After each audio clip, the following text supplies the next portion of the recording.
올해도 솔직히 연초부터 따져보면은 이제 60-40 말하잖아요. 주식과 채권 섞어서 가져가는 거. 그 수익률이 올해도 안 좋아요. 작년에도 이제 막 몇십 년 만에 오는 해다라는 말이 있었는데 올해도 그렇게 좋지는 않아서. 하지만 채권은 지금 정도 수준이면은 점점 담아가도 좋은 수준은 확실히 맞는 것 같아요.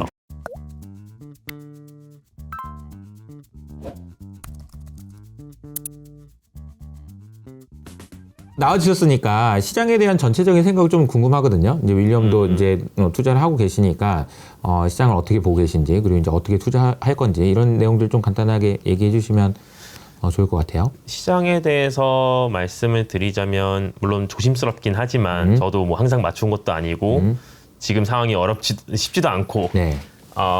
근데 전반적인 뷰는 저를 포함해서 많은 시장 참여자들, 기관 쪽에서는 그래도 내년 상반기 안에는 좀 힘들어지는 게 올 것 같다. 그게 미국은 진짜 점점 더 미국인 것 같아요. 왜냐면 이번에 물가 데이터도 보시다시피 뭐 쉘터, 그러니까 집값 물가가 다시 또 올랐어요. 오르고 계속해서 노동시장 강하고 그래서 미국은 좀 더 물음표가 길어지는데 영국이나 유럽 같은 경우는 그 시장이 약해지고 점점 둔화가 되는 게 확실하게 보여지고 있고 그냥 단순하게 독일 PMI 같은 것만 보셔도 솔직히 그 정도 수준이면은 주식 시장이 예전 그쵸. 같으면 진짜 휘청휘청 해야 되거든요. 맞아요.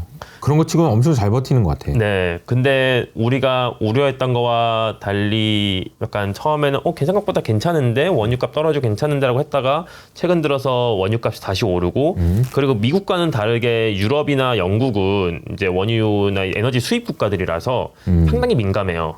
그쵸. 근데 올라가면. 다시 또 겨울이 오고 있고 네. 그러면은 그런 에너지 난도 다시 문제가 될 수 있고 어허. 그래서 여러모로 유럽과 영국 쪽은 경기가 쉽게 좋아질 것 같다는 생각이 단기적으로는 들지는 않아요. 그래서 올 연말에도 쉽지 않을 수도 있고. 하지만 미국은 좀 더 계속 의문이긴 해요. 이게 어떻게 이렇게 지속적으로 강할까? 그쵸.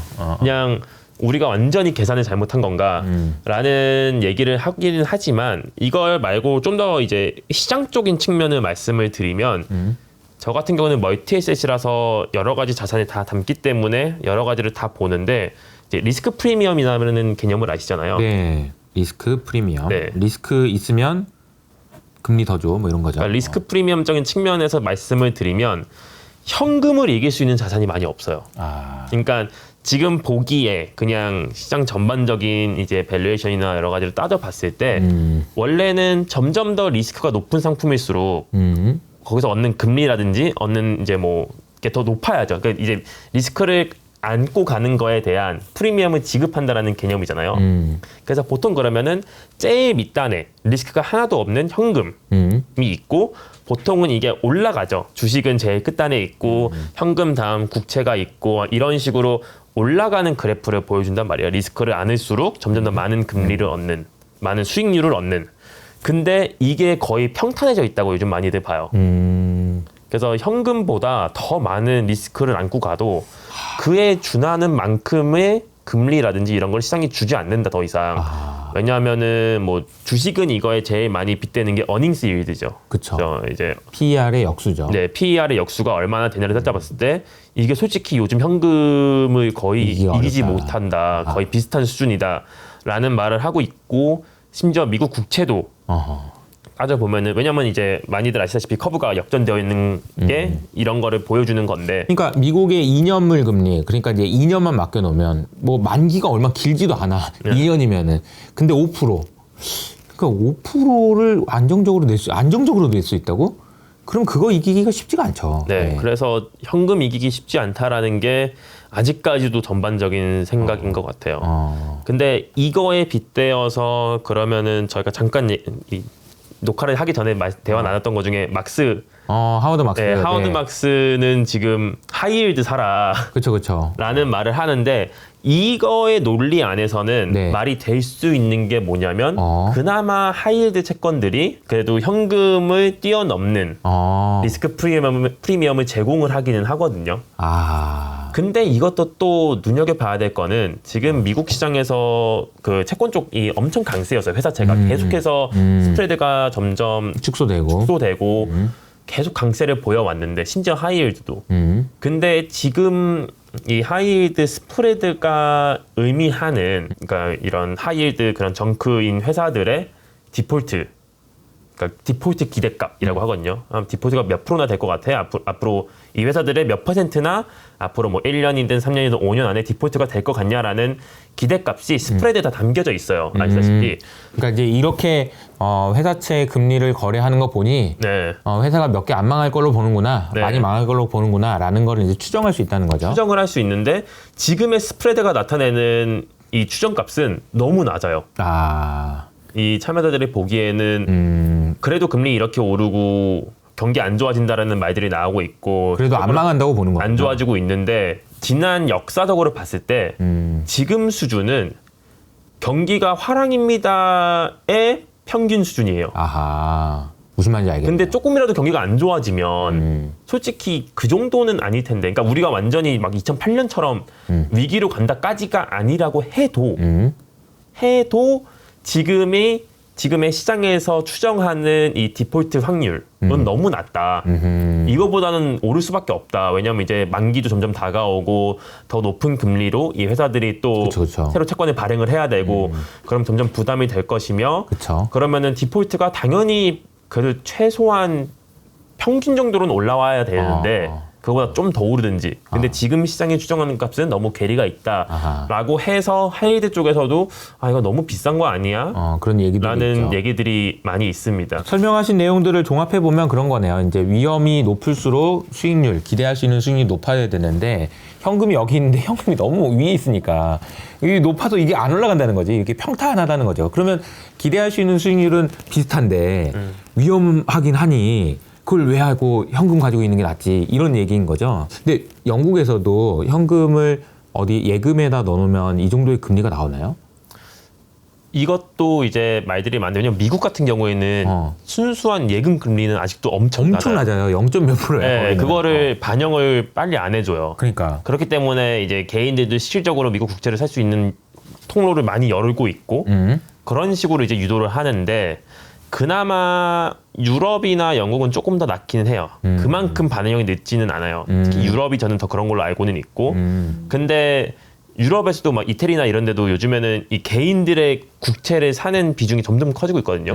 그래서 많은 나라에서 아무래도 저희 맨날 그 말 하잖아요. 채권 누가 사주냐 이제. 그치. 누가 사줄 거야. 맞아. 근데 그 말을 조금이라도 해결하기 위해서 개인들이 국채를 사기 용이하게 되게 많이 해주고 있어요. 그런 플랫폼을 많이 만들고 있고. 십시일반. 네. 그게 십시일반 모아서 국채 좀 사달라고 지금. 국채 모금 운동 이런 건가요? 아니 이게 너무 웃긴 게 국채 모금 운동도 아니고 요즘에 그러니까 미국에서 하는 걸 보면 약간 그런 느낌이 들어요. 그러니까 세금도 부족하다 그러고 그래서 국채를 발행해야 되는데 국채도 개인한테 사달라고 그러고 그럼 이거 개인 말고는 돈이 없는 건가? 뭐 이런 생각도 좀 들고요. 아무튼 그런 상황이군요. 투자 어떻게 해야 되는지, 그래서 현금의 기대 수익률이 너무 높다. 요거는 너무 얘기해 높다. 주셨고, 그래서 또 이제 개인분들한테는 해당이 꼭 안 될 수는 있는 얘기긴 하지만 또 저희가 눈여겨보는 것 중에 하나는 이제 변동성이거든요. 이제 흔히 빅스 정도는 많이들 요즘에 그쵸. 보시잖아요. 맞아요. 근데 빅스, 주식시장의 빅스가 너무 낮다라는 말들을 많이 해왔어요. 맞아요. 특히나 이제 채권 쪽이랑 비교해봤을 때도 상대적으로 너무 낮고 채권 같은 경우는 아직도 높은 수준이지만 내려오고는 있고요. 근데 주식도 너무 낮다. 근데 그렇다는 거면 이제 기관 투자자들은 무엇을 하냐면 비중은 가져가되 약간 풋옵션 같은 거를 산다든지 아니면은 이제 빅스의 빅스도 있거든요. 변동성의 변동성. VVXI. 네, 비빅스도 있는데 좀 그런 쪽을 거래를 우리는 많이 하려고 하고 있어요. 좀 더 이제 프로텍션. 그러니까 가지고 있는 주식이 많으니까. 네, 그거에 대해서 보호를 하기 위해서 옵션을 선택하는 게 있어서 좀 저렴한 편이다라는 시각이 계속 있기 때문에 그 왜 변동성이 낮냐에 대한 거는 솔직히 답이 확실히 나오진 않았거든요. 물론 주식시장이 계속 좋았던 것도 있지만 그거에 비해서도 너무 낮아지는 거 아니냐. 이게 그런 얘기가 있더라고요. 빅스를 산출하는 방식이 30일짜리 만기가 있는 옵션인데 요즘에 사람들이 다 하루짜리 만기 옵션을 해가지고 하루짜리 옵션에 해당되는 빅스가 또 따로 나왔어요. 근데 너무 하루짜리니까 이게 지수라고 볼 수가 없는 거야. 그러니까 이게 우리가 과거의 변동성이라고 볼 수 있는 이 빅스 지수가 이 설명력 자체를 완전히 잃어버린 거 아니냐 이런 이야기들도 있는 것 같긴 하더라고요. 여러 가지 좀 설명이 있는 것 같긴 해요. 왜냐면 빅스가 또 말하는 것 중에 하나는 요즘에 S&P도 솔직히 S&P 500대 이제 S&P 뭐 493대 그쵸, 그쵸. 뭐 이게 마그니픽슨 7이라고 많이 한단 말이에요. 해외에서는. 맞아요. 근데 그거와 나머지의 대결인데 빅스도 거래되고 있는 것들의 총량이기 때문에 옵션이 많이 거래되는 거는 솔직히 그 탑 7이다. 아하. 요즘 주식이 계속 좋았던 뭐 애플, 네, 테슬라 네. 이런 애들이기 때문에 아하. 빅스도 그런 걸 반영해서 너무 낮다라는 뭐 얘기도 있긴 한데 정확히 아직 뭐가 답이다라고는 말은 못하겠지만 여러 가지를 고려해 봤을 때도 변동성이 너무 낮은 감이 있다. 그래서 그런 식으로 좀 프로텍션을 가져가는 경향을 보이고 있다. 그게 나쁘진 않아 보인다라고 얘기는 하고 있고요. 근데 이 뜻은 전반적으로는 아직도 조심스럽다라는 그쵸. 말씀을 드리는 것 같아요. 그래서 주식은 들고 있지만 보험을 뭔가 하나 가입하겠다 네. 이런 얘기니까요. 최근에 뭐 전쟁 이슈도 있었고 이스라엘이랑 하마스의 전쟁 이슈도 있었고 그때 채권이나 이제 주식 움직임을 보면 그래도 위험할 때는 채권이 반응을 다시 해주네 라는 신호로 받아들인 사람도 있고 이게 그 말의 표현은 뭐냐면은 위험한데도 안 사던데 다행이다 야 이런 만도의 느낌이네요. 왜냐면 올해도 솔직히 연초부터 따져보면은 이 흔히 멀티에셋이라고 하면 이제 60-40 말하잖아요. 주식과 채권 섞어서 가져가는 거. 그 수익률이 올해도 안 좋아요. 막 작년에도 이제 막 몇십 년 만에 오는 맞아요. 해다라는 말이 있었는데 올해도 그렇게 좋지는 않아서 하지만 채권은 아까도 말씀드렸다시피 지금 정도 수준이면은 미국 실질금리를 따져봤을 때 이 정도의 실질금리를 주는 게 흔치는 않거든요. 그래서 점점 담아가도 좋은 수준은 확실히 맞는 것 같아요. 네. 근데 저는 올 한 중순부터 그 생각을 가지고 있었는데 물론 틀렸죠. 4.8%까지 올랐으니까. 더 올랐으니까. 네. 하지만 저도 올 연말까지 금리가 한 번 더 오를 가능성은 열어둬서 여러 가지 해칭을 해놔서 좀 다행이긴 하지만 그거의 이유 중에 하나는 요즘에 오르는 원유, 이제 기름값도 당연히 한 몫을 하고 있고요. 하지만 또 다른 거는 물가가 내려오는 거는 저도 동감을 하지만 이번 물가 수치에서 보여줬듯이 시장이 그 전에 생각하던 거는 너무 그냥 한 방향이었어요. 그렇죠, 그렇죠. 근데 모든 게 아시다시피 어떤 목적지를 향할 때 좀 이렇게 왔다 갔다 하면서 굴곡이 있기가 마련인데 시장의 예측은 너무 긍정적이게 물가 그냥 한 방향으로 쭉 내려간다 라는 시기였기 때문에 요번 같은 물가 수치 아니면 만약에 예상치보다 높고 심지어 전달보다 높은 물가 수치가 나와주기만 하더라도 바로 내년에 미국 금리 커브에 반영되어 있는 그냥 아직까지도 미국은 내년에 금리 인하할 거다라는 게 시장의 컨센이잖아요. 맞아요. 시장 프라이싱이. 근데 만약에 물가가 조금이라도 그런 변동을 보여주면 그러면은 그게 다시 또 내년에 금리나 프라이싱이 거꾸로 가게 되면서 그러면은 이 후단에 있는 이제 장기단에 있는 금리도 다시 또 요동칠 수 있다라는 생각을 저는 가지고는 있었거든요. 네. 근데 그게 막 4.8%까지 며칠 만에 거의 1, 2주 만에 이렇게 오를 거다라는 생각은 하진 않았었지만 그 위험성은 열려 있다고 생각은 했고 아직도 열려 있다고 생각은 합니다. 내년에 금리 인하가 계속 있기 때문에 그래서 저는 해칭을 한다 그러면은 이제 뭐 유럽이나 영국 같은 경우는 아까 말씀드린 것처럼 확실히 안 좋아지고 있는 게 보이니까 그쪽 채권이 오히려 좀 더 메리트가 있을 수 있다라는 안 좋아질 거니까. 네, 생각을 해왔기 때문에 뭐 그런 이제 기관이라면 그런 롱숏 전략도 뭐 구사를 할 수는 있었고 하지만 말씀드린 것처럼 주식은 조금 위험하기 때문에 덜어내라라는 말씀까지는 다시 못 드리지만 그래도 그런 보험이라든지 프로텍션은 필요한 것 같다. 해지를 좀 해야 될 것 같다. 채권은 그래도 담아가기에는 나쁘지 않은 수준이라고 보고는 있다. 네네네. 확실하다고는 말씀을 못 드리지만 보고는 있다. 분할 매수, 분할 매수로 정부한테 돈 좀 빌려줘라. 뭐 이런 개념이라고 보면 되겠네요. 금도 조금씩 긍정적으로 보는 것 같긴 해요. 네, 금이요. 네, 그럼 이제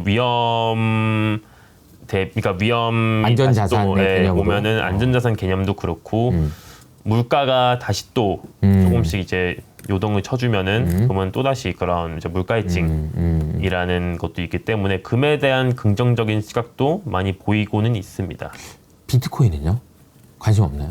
비트코인은 이제 기관들 보면 원래 이 그전에 그런 크립토 붐이 맞아요. 솔직히 1, 2년만 더 갔어도 저희 같은 큰 이제 보수적인 기관들도 더 관심이 갔을 것 같아요. 아예 막 하자라는 것까지. 그러니까. 왜냐면 얘기 많았죠 그때. 점점 얘기가 나오고 있었거든요. 저희도 이제 좀 더 눈여겨봐야 되는 거 아니냐. 왜냐하면은 시장에 미치는 영향. 그러니까 단순히 이거 자산 너무 좋아 보인다 뿐만이 아니라 그러니까 그걸 뛰어넘어서 그냥 이게 시장에 미치는 영향이 있기 때문에 봐야 된다라는 시각이 점점 생기고는 있었거든요. 아하. 하지만 한번 이렇게 크게 요동을 치고 나니까 또 큰 기관들 입장에서는 FTX라든지 그런 사건을 보면 아무래도 아시다시피 이런 오래된 금융기관들은 되게 보수적이잖아요. 컴플라이언스도 되게 어렵고 그래서 그런 사건들을 봐서 좀 힘들 것 같다라는 시각이 많은 것 같아요. 하지만 헤지펀드나 뭐 이런 진짜 공격적인 투자를 하는 곳들은 그쪽 부서를 키워온 것이 사실이고 네. 많이 커진 것도 사실이고 계속해서 트레이딩도 하고 그쪽에 투자를 진행을 하고는 있습니다. 그렇군요. 헤지 펀드들은 계속 하고 있군요. 그러니까. 네. 그리고 이제 기관을 위한 사실 비트코인 ETF가 나오느냐 이런 것도 굉장히 궁금한데 아직은 해결이 안 돼가지고 네. 안 나온 상황인 것 같고 그렇습니다. 알겠습니다. 오늘 영국에서 오셔가지고 좋은 말씀 해주신 윌리엄 감사드리고요. 마지막으로 이어서 아카데미 효치님들한테 한 말씀 해주시죠. 네, 효치님들 오랜만에 인사하게 됐는데 앞으로는 좀 더 자주 뵐 수 있으면 좋을 것 같고요. 근데 그 전에 제가 나왔을 때도 항상 다음에는 좋은 소식을 꼭 들고 왔으면 좋겠습니다라고 말을 한 지가 벌써 몇 년이 된 것 같아요. 네. 거의 2년 돼가는 것 같은데 아직까지도 경기가 쉽게 좋다고 체감할 수 있는 수준이 아니다 보니까 조금 더 다 같이 힘내시고 이거를 이겨냈으면 좋겠다고 생각합니다. 앞으로는 제가 좀 더 바쁜 게 지나면서 이제 이사님이랑 좀 자주 뵐 수 있고 이렇게 효치님들을 만나뵐 수 있는 시간이 좀 더 자주 왔으면 좋겠다고 생각합니다. 네, 알겠습니다. 그러면 좀 자주 인사드리는 걸 하고요. 저희는 여기서 인사드리도록 하겠습니다. 감사합니다. 감사합니다.